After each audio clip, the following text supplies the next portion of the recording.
Sahabat Tani Indonesia, jika pertanian kita jadikan sebagai sebuah usaha, maka harus ada hitung-hitungannya. Mulai dari biaya produksi.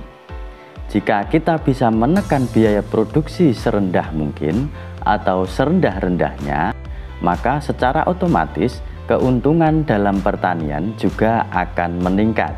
Termasuk juga menanam padi secara organik. Jika kita bisa menekan biaya yang serendah-rendahnya, maka keuntungan dalam bertani, yaitu menanam padi secara organik ini, juga akan bisa bertambah. Jangan percaya. Mungkin sahabat-sahabat tani sekalian juga beranggapan sama seperti saya dulu waktu pertama kali mendengar kata pertanian organik atau menanam padi secara organik. Bayangannya pasti sangat-sangat ribet. Bagaimana tidak, untuk menanam padi secara organik, pertama yang harus kita lakukan adalah memasukkan kompos atau bahan organik. Nah, dalam memasukkan bahan organik atau kompos ini bisa dibilang tidak sedikit ya. Kalau di lingkungan saya bisa mencapai hasil maksimal, itu membutuhkan kompos 30 ton dalam 1 hektarnya. Belum lagi nanti kalau ada serangan hama dan penyakit. Nah, ini pasti sangat memusingkan ya. Kita membayangkannya dikendalikan pakai racun kimia sintetis saja kadang tidak berhasil. Nah, ini bahkan di organik ini tidak memakai sama sekali pestisida kimia sintetis. Hal ini jika terjadi di benak sahabat-sahabat sekalian ini sangat wajar ya. Karena apa?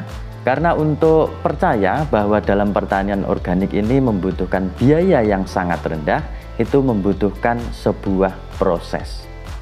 Untuk menuju percaya bahwa pertanian organik itu hanya membutuhkan biaya yang sangat rendah dan juga hasilnya melimpah, ini ada 3 proses yang harus dilalui oleh sahabat-sahabat tani sekalian. Yang pertama yaitu membangun minat. Minat atau ketertarikan ini biasanya bila kita mendengar atau melihat sesuatu hal, maka kita ada rasa tertarik dan ingin melakukan itu. Ini adalah namanya proses membangun minat. Nah, dalam pertanian organik tentunya membangun minat ini bisa dilakukan dengan sahabat-sahabat tani sekalian berkunjung ke lahan langsung yang sudah menerapkan pertanian secara organik. Kalau misalkan tanaman padi, sahabat-sahabat sekalian bisa berkunjung ke lahan yang sudah ditanami padi secara organik. Nanti bagaimana atau lihat saja perkembangannya. Jika itu menarik, maka proses membangun minat ini bisa dilalui oleh sahabat-sahabat tani sekalian. Yang kedua adalah membangun niat. Setelah tertarik atau setelah punya keinginan pengen bertani secara organik, maka selanjutnya yaitu membangun niat. Dalam membangun niat ini yang harus dilakukan pertama kali adalah memahami atau mempelajari dahulu dasar-dasar dari pertanian organik itu sendiri. Misalkan tanaman padi, ya sahabat-sahabat tani sekalian ini bisa belajar dasar-dasarnya bagaimana menanam padi secara organik.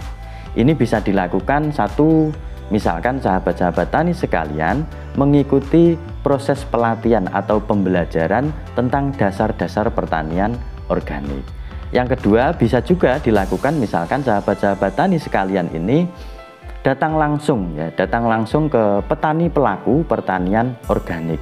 Kalau misalkan pengennya itu bertani secara organik di tanaman padi, maka sahabat-sahabat tani sekalian bisa datang langsung ke petani pelaku yang sudah menerapkan atau sudah menanam padi secara organik.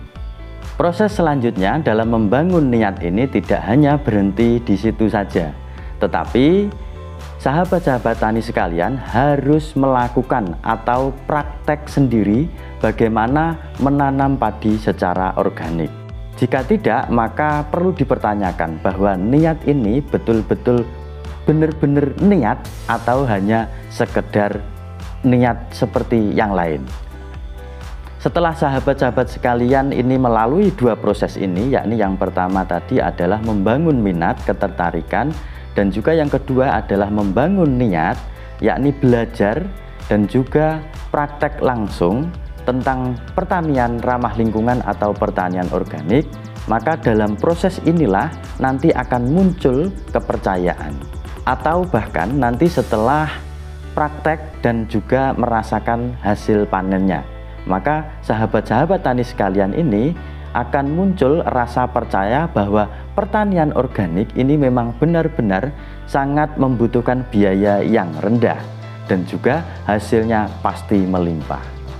Maka sahabat-sahabat tani sekalian, jika ada yang bilang pertanian organik yang di sini saya fokuskan adalah menanam padi secara organik itu berbiaya murah atau sangat rendah dan hasilnya bisa melimpah, satu yang harus diingat, jangan percaya sebelum sahabat-sahabat tani sekalian ini membuktikannya sendiri atau praktek langsung di lahannya masing-masing. Baiklah sahabat tani sekalian, jika menurut Anda video ini sangat bermanfaat, maka silahkan like dan juga share kepada sahabat-sahabat tani yang lain. Dan jangan lupa subscribe dan bunyikan loncengnya untuk tetap berdiskusi terkait pertanian ramah lingkungan dan berkelanjutan. Go Organic, Save Ecosystem. Jangan percaya.